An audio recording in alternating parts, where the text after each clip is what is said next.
Welcome to Intel on AI, the podcast that connects leaders with listeners. My name is Heather McGuigan, and I am your host. Today's guest is Riyaz Habibbhai.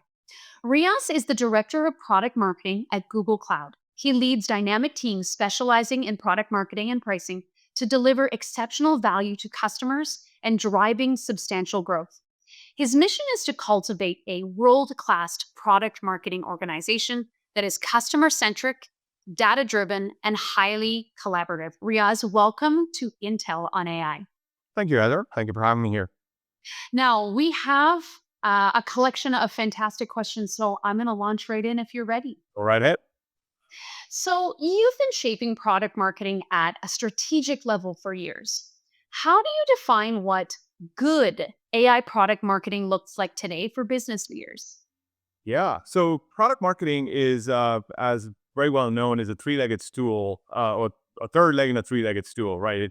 It's an equal footing with product and working closely with product to ensure that they understand what the customers are looking for, where the market is headed, and shaping the product and the story of the product, and then working with the sales and our channel teams to make sure that that comes through, so that the customers actually understand what the product actually does, but more importantly, what's the value that it delivers to the customers. And so from a product marketing perspective, it's very important for a leader to have that balance of understanding the product and being able to articulate the values of the product in a very simple story, the story that resonates with everybody who is going and willing to understand what they're looking to buy from a product, or how a sales can articulate from a seller to a customer what the product. So the story is the most important part.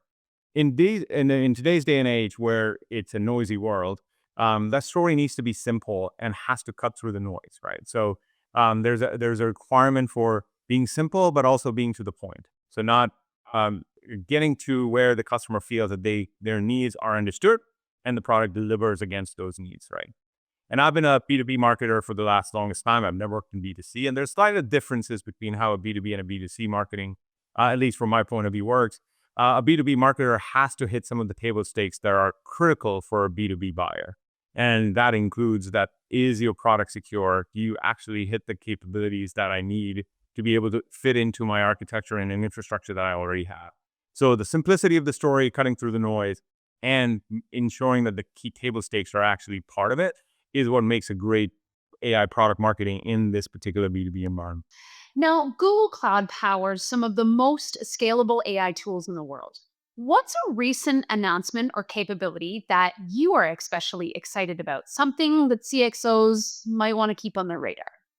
Yeah, this is one of the reasons that I joined Google. And so we've been hearing about AI for the last couple of years, and it has moved from the chat from an interface perspective to what agents can do for us in the future. And now you're hearing about agents everywhere and how they're going to enable us or individuals to be more creative and more strategic by taking all the mundane.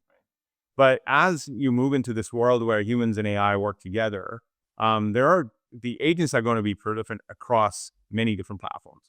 And how do you ensure that there's a clear orchestration and management across these agents?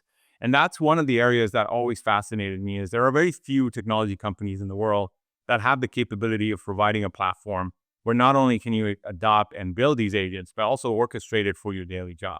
And that's where I think Google is very uniquely positioned. Right before I joined, Google announced AgentSpace, which is one of the most exciting products that I'm kind of looking forward to, is because it provides the single pane of glass for users to work in the daily, on the daily, actually frees up the individual to be able to be more creative, more strategic, allows you and gives you the freedom to build the agents and help them coordinate themselves, and essentially provides an app store of agents so you can go and select which ones do you really need to get your job done. So you can not just get it done faster, but also in a more creative way, and go unlock some new workflows for the business. So really excited about that. And that's why I'm here. Now, we hear a lot about Google's infrastructure advantage. How do you translate that into a marketing narrative that resonates with enterprise buyers? Yeah, so I think Google has a very unique space. It is turned from a search company to a platform company. And as a platform company, it actually looks at the entire stack that any organization needs to be able to deliver AI for their customers. From the bottom of the layer, if you think about the core infrastructure, the GPUs, the TPUs, the storage, network, all the way till how do I get to AgentSpace? An example of ability to arm my individual employee with the power to build the agents and manage those agents. And Google provides an entire stack from the bottom to the top, from the AI ready data platform to AI ready app engine to models to a platform like Vertex where you can build agents at scale and of course deploy through AgentSpace. That what makes Google really unique is to be able to provide this platform. The one part that makes Google further unique is the adoption of openness, right? So um, every layer has a Google optimized option, but also an open option, and customers have the choice to kind of mix and match to use a Google optimized kind of a layer or take an open layer and use some of the open source technologies and mix and match together and still get the advantage of the platform that you're looking for. So that what makes Google really unique while providing a AI optimized infrastructure from top to bottom.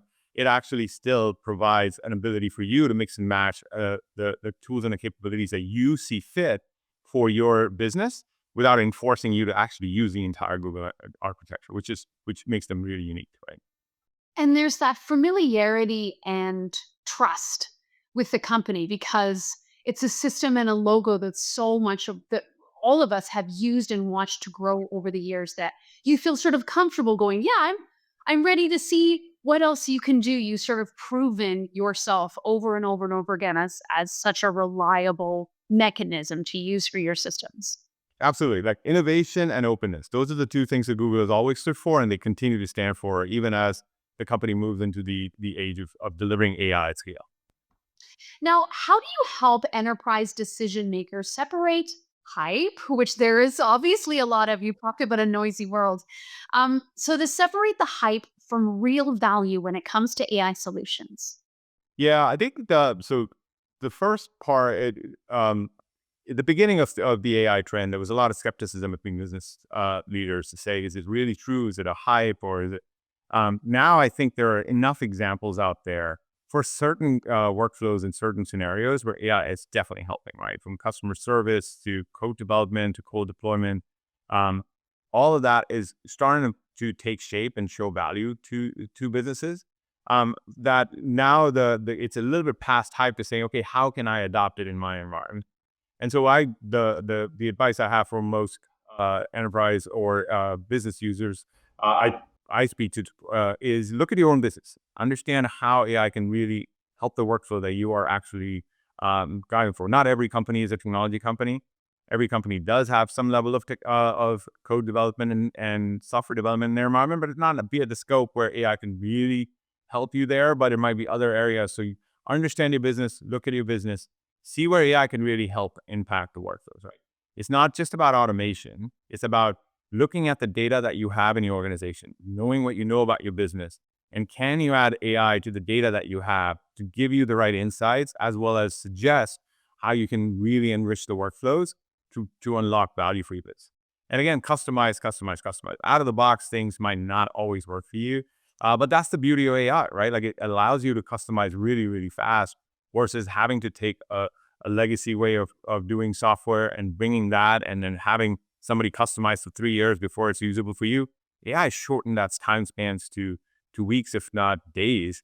And so that makes it much easier for any business decision maker to say, I'll give it a try for this particular area of my business and then expand from there. So start somewhere, look at your business, and then grow from there, right? So I want to ask sort of, I want to like get a little more detailed on what that exact, how that works for businesses. So what is a recent use case that you've seen where AI delivered meaningful business impact and why did it work so well?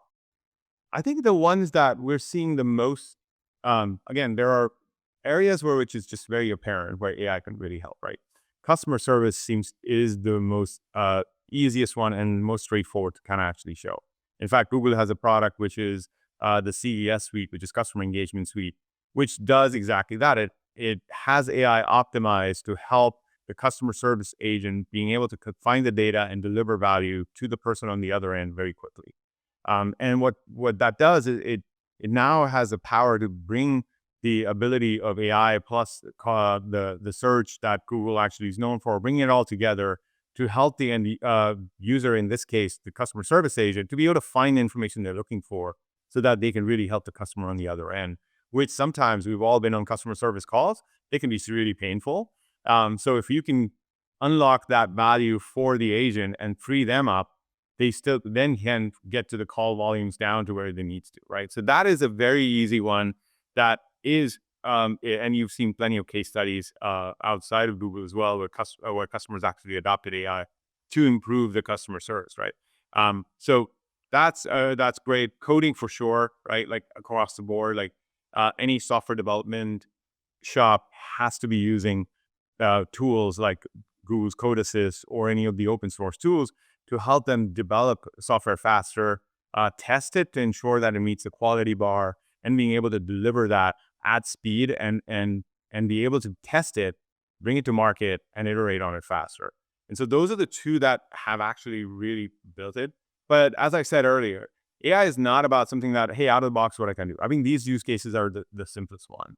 But with the power of agents and with the ability to be able to connect that to your data sources across the board, it enables you to kind of truly look at your workflow and say, mine is unique compared to anything else that's out there. And I'm going to apply AI in a very unique way possible to be able to go address that.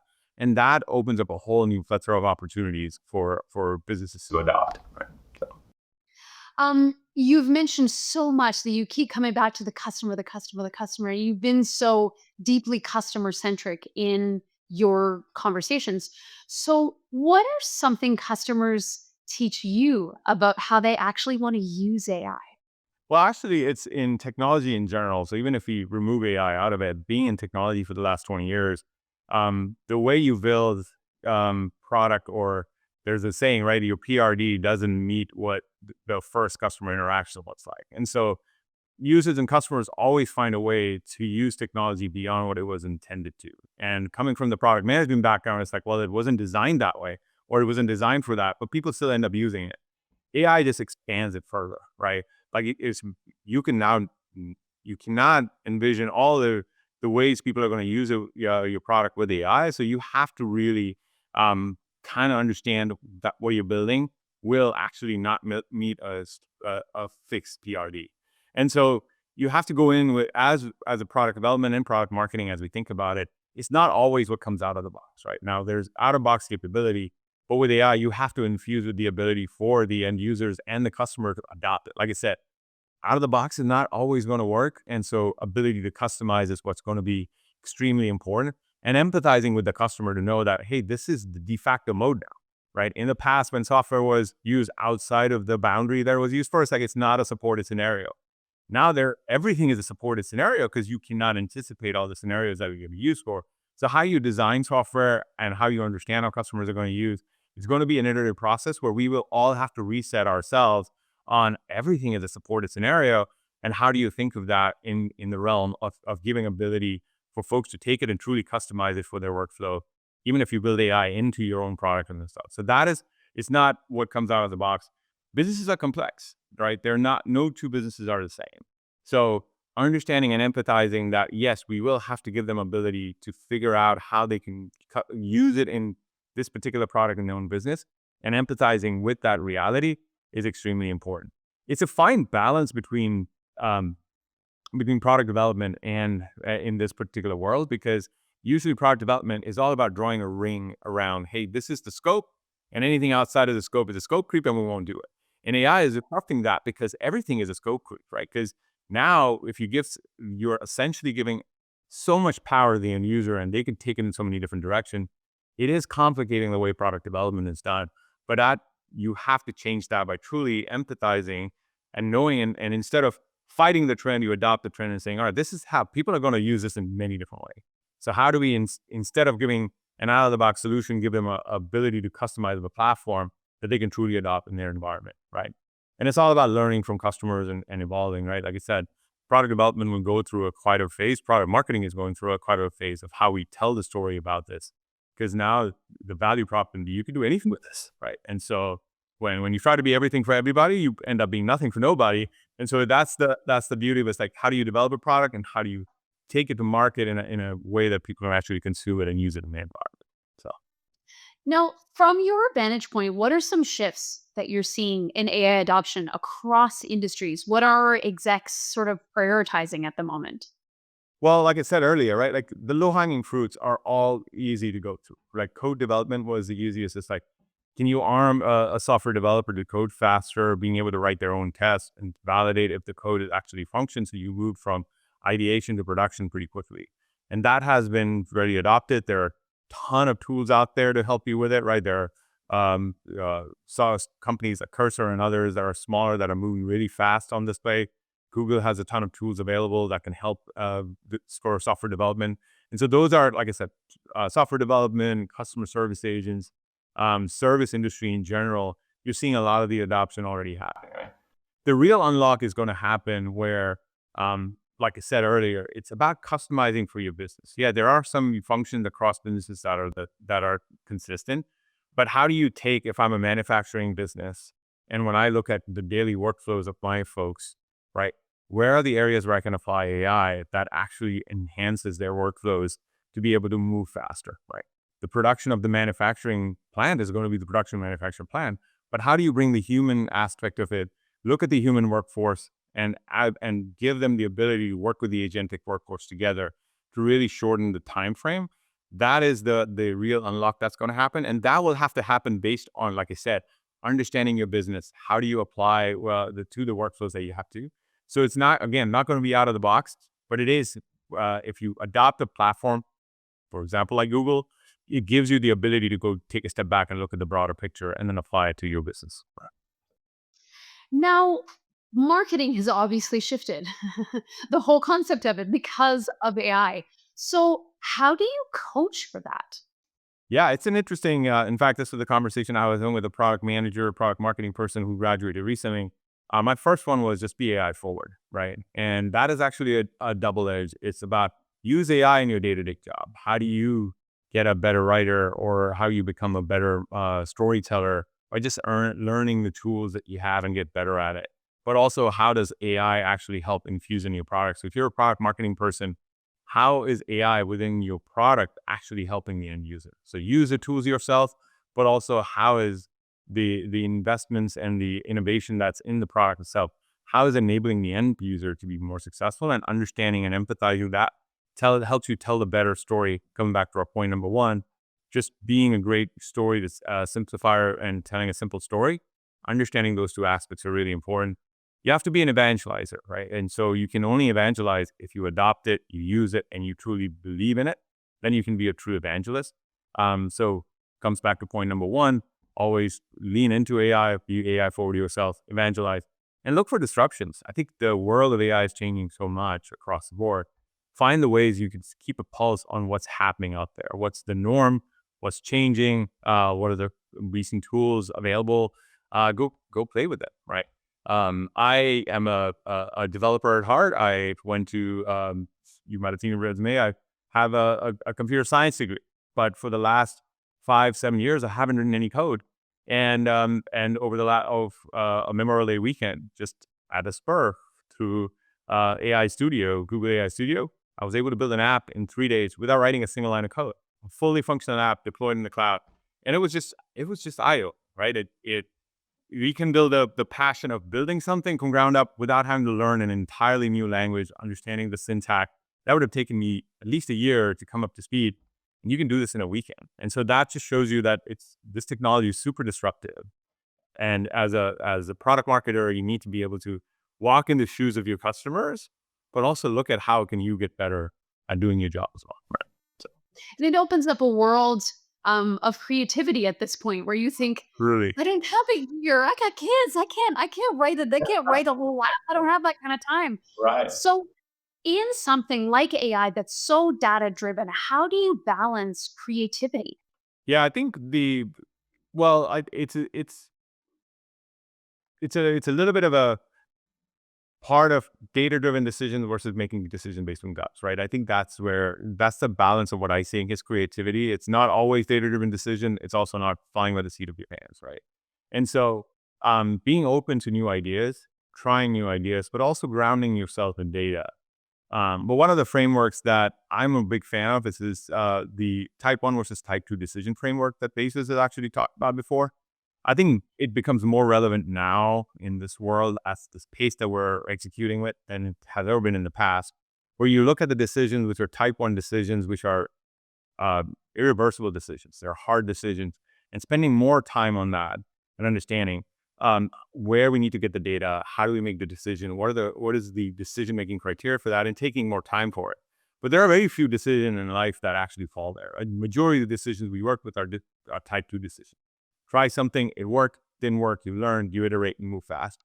And so, not complicating decision making to from a type 1, type 2, being nimble, working with ideas, being open to ideas, looking at data, of course, validating what you're doing is actually grounded in some sort of a data. It gives you the directional saying, hey, yeah, this is what the data actually speaks. But then trying it out there and seeing what works and what not, and just iterating on it. Creativity is not this like, oh, aha moment that happens. It happens over iteration. And so being able to open to iterate, being able to test it out. And now you just have so many channels to get feedback on that it just behooves you to take advantage of all of it. Right. So I have one last question for you. If you were speaking directly to a room full of Fortune 500 C-suite leaders, they're all sitting behind me right here, maybe just off camera. What would be your core message about getting AI right in their organizations today? I think that's a very loaded question of getting AI right. I think and this comes from my conversation over the weekend with a friend who is a C-suite and leads a giant engineering team at one of the Fortune 500 companies. Is start with AI, right? Start somewhere. Don't think this is it's a hype and it'll go away. And speaking to this engineering leader, they're like, yeah, we have dabbled into AI, but we haven't really adopted it. And my suggestion to what was to him is what going to be suggestion to everybody is, what's stopping you from leaning in, right? So, because if you don't lean in, you will make mistakes along the way. There are teams and companies like Google and others who can help you make the right decision, help you on the path, but you have to take the path, start using it in your business, learn from the best practices and of the partners and vendors like Google around you who can guide you to the path for it. Because the fundamental part of getting AI right is ensuring that you are still married to the tenet of privacy, security of your users' data, but then using that data to serve the customers better. I think that's what the gist of getting AI right is, and take help from teams that have actually done this before to guide you on that path. But get started. That's the number one thing. Sitting on the sideline is not an option. That's really good. Yeah, get in the game. Get the ball, get in the game. Very good. I want to say thank you so much for coming on today. It was really, really nice to meet you. This was Riyaz Habibbhai for Intel on AI. My name is Heather, and I am your host. Thank you so much for coming and listening today. Have a great day. Thank you.